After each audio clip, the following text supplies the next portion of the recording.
Moto TV au cœur de l'actualité.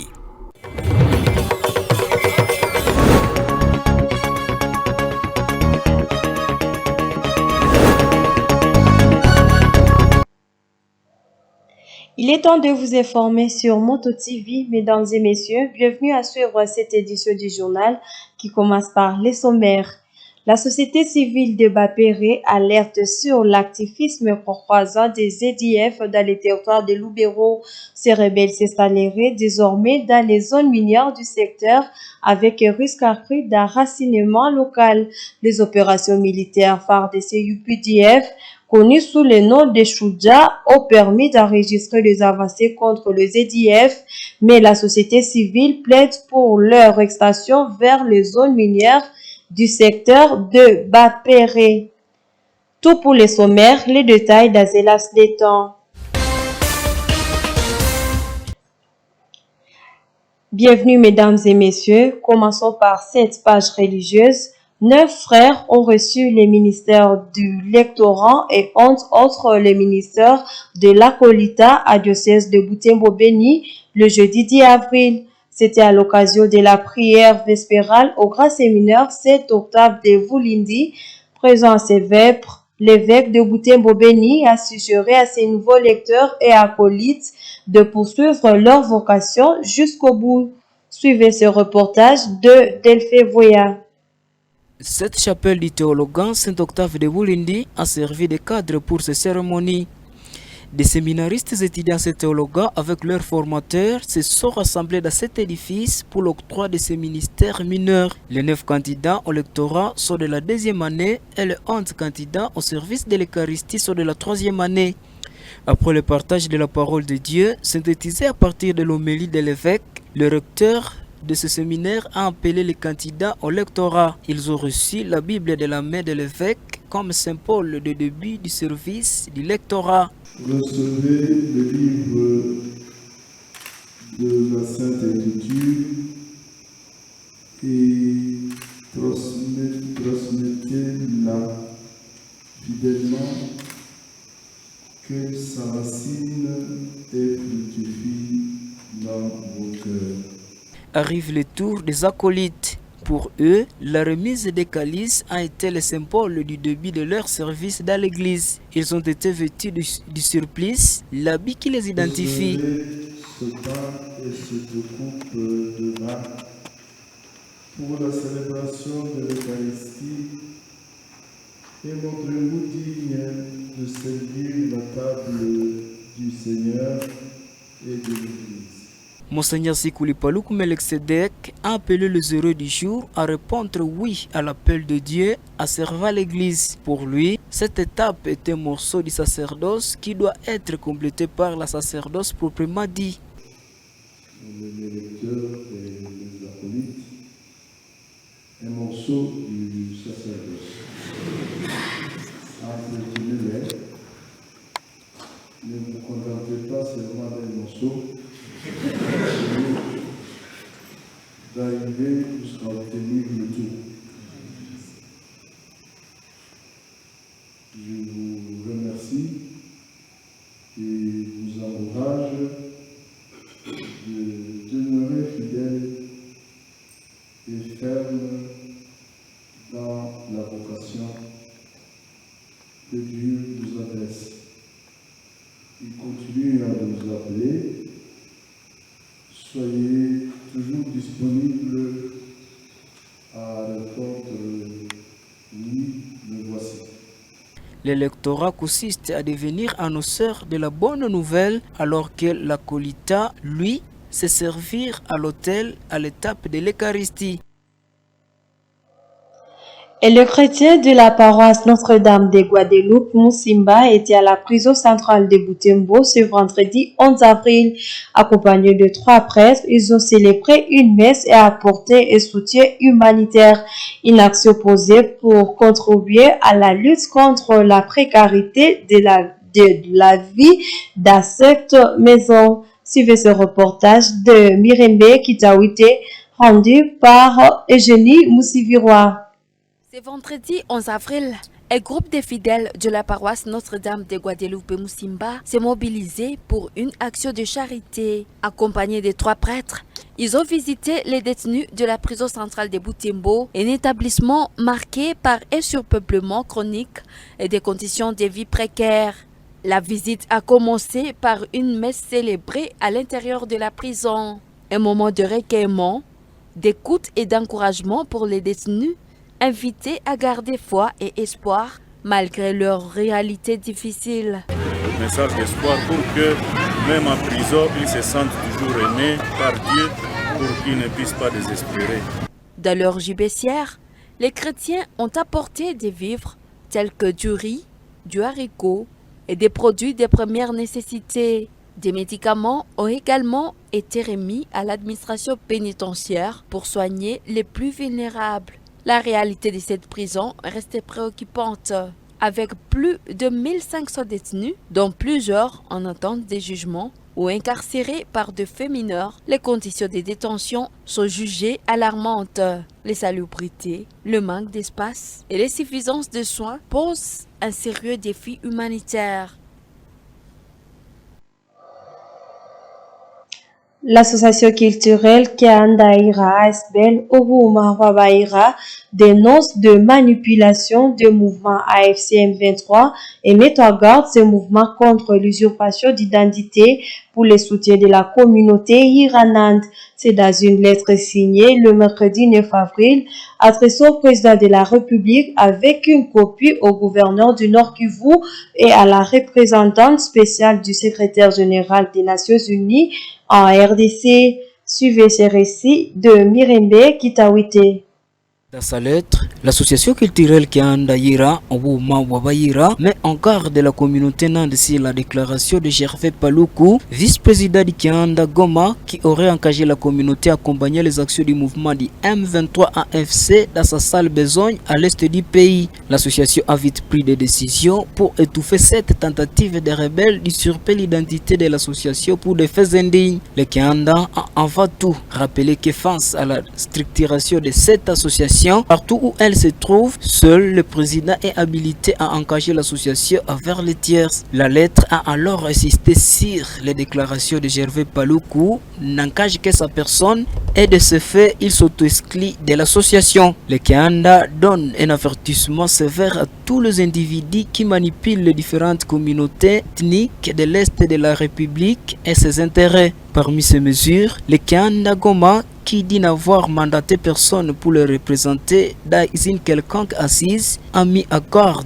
tous les opportunistes de la communauté qui est entré des relations claires ou clandestines avec ce mouvement terroriste. L'autre mise à garde du Kianda va en toute autre personne qui tenterait d'utiliser abusivement le nom de la communauté nandais pour des intérêts égoïstes. Et enfin, cette association nationale dit continuer à appuyer fortement les efforts déployés par les chefs de l'État et les institutions du pays légalement établis pour instaurer une paix durable dans la partie est du pays. Depuis la résurgence du M23, la population vit dans l'angoisse, obligée de suivre les ordres de ces mouvements rebelles.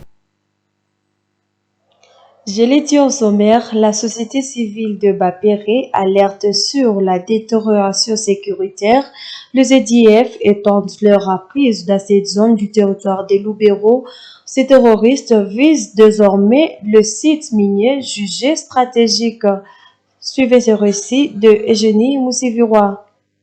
Depuis leur incursion initiale en juin 2024 dans le secteur de Bapéré, les terroristes de l'ADF n'ont cessé de renforcer leur présence. En s'implantant progressivement dans plusieurs localités, ils ont adopté une stratégie préoccupante, le contrôle des zones minières. Ces sites riches en ressources deviennent leur nouvel enjeu de domination au grand risque des communautés locales. La société civile du secteur de Bapéré tire aujourd'hui la sonnette d'alarme. Son président, Kakule Kaini Samuel, exprime une vive inquiétude, celle du risque d'enracinement progressif de ces groupes armés qui pourraient favoriser leur infiltration au sein de la population. À terme, cela rendrait leur neutralisation encore plus complexe.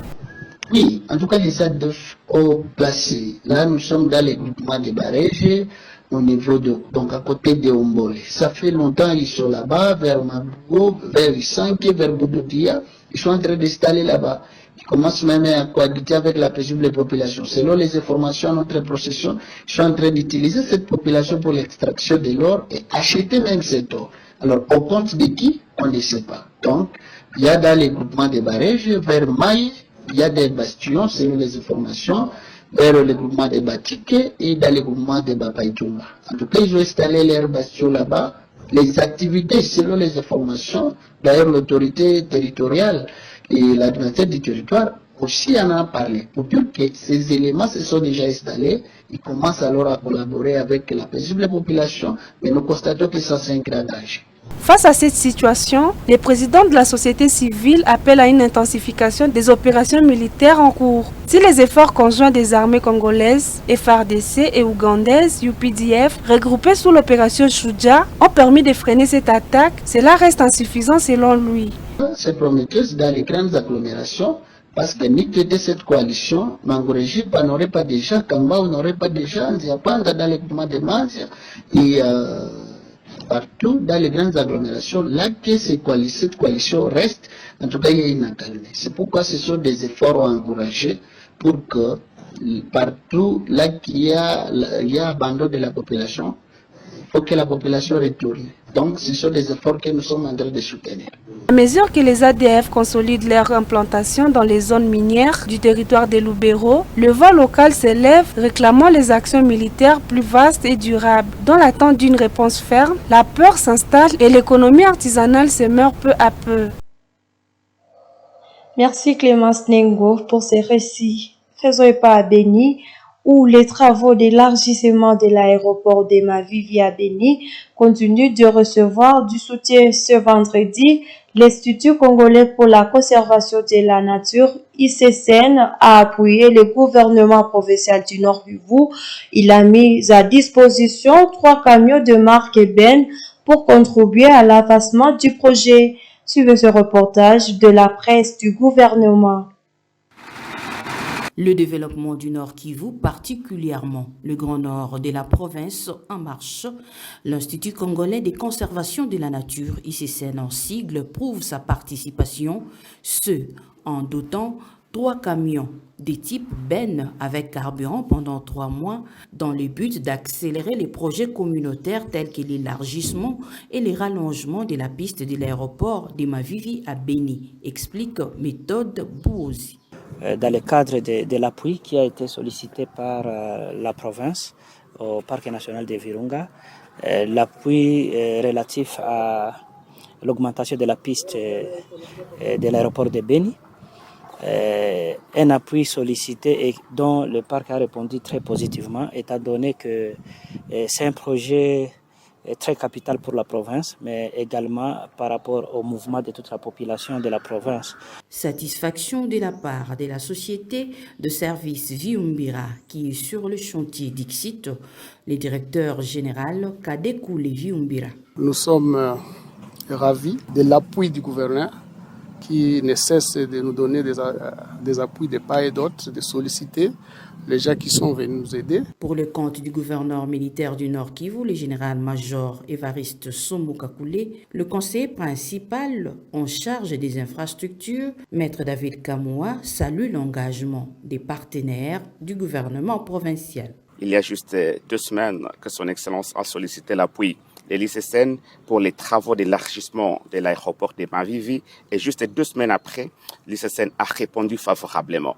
Occasion pour nous de lui remercier au nom de son Excellence pour la promptitude avec laquelle il a répondu à notre requête. La guerre n'arrête pas le développement, ainsi soit-il au Nord Kivu. L'humanité célèbre la journée mondiale des enfants de la rue chaque 12 avril. Après lutte de cette journée, le chef des travaux Kazi, chercheur en sociologie, estime que ce phénomène est conséquence de la guerre qui sévit en RDC. Rencontré ce vendredi 11 avril, il invite le gouvernement congolais à voir comment prendre en charge les enfants de la rue à les initiant à l'art et métier pour lutter contre ce phénomène dans la ville de Butembo. Suivez ce reportage de Mwana Mupendi.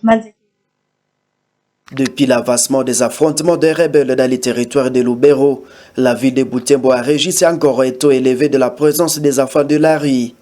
Selon les sociologues Kazi, ce phénomène qui tendait petit à petit à la disparition reprend France. Ce chercheur associe la présence de ces enfants de la rue à vue de Butembo à la guerre à l'est de la RDC. Pour guérir un problème, il faut le traiter à partir de ses racines. Aussi longtemps que les conflits armés qui environnent la ville ne vont pas se terminer, on va retrouver toujours les enfants de la rue à ville de Butembo. Aussi longtemps que certains parents resteront à être irresponsables, les enfants vont se retrouver là-bas. Aussi longtemps que le conflit entre couples, le conflit entre les parents et ses enfants ne vont pas se terminer, vont toujours se terminer, et les enfants vont rester toujours dans la rue parce que les problèmes qu'ils se retrouvent dans la rue ne seront pas résolus. Kazi reconnaît quelques ONG et églises qui se sont données pour éradiquer tant soit peu ces phénomènes. Il appelle le gouvernement à faire de même, que cesse le phénomène enfant de la rue en le prenant en charge. C'est que l'État doit jouer son rôle. Les enfants sont déjà dans la rue. L'État devrait les prendre à charge pour qu'ils apprennent des arts et métiers, pour que ces enfants deviennent utiles à la société. Aux parents, éviter les querelles inutiles entre parents entre eux et entre parents et enfants. Aux enfants eux-mêmes d'être attentifs au conseil de leurs parents. Cela leur permettra de ne pas aller dans la rue et de rester à la maison. Cette journée souhaite mettre à lumière les actions des partenaires locaux qui agissent sans relâche quotidienne pour les revenir en aide et les sortir de la rue. Mesdames et messieurs, nous sommes à la fin de cette édition. Merci de nous avoir suivis. Au revoir et bon reste de temps chez vous.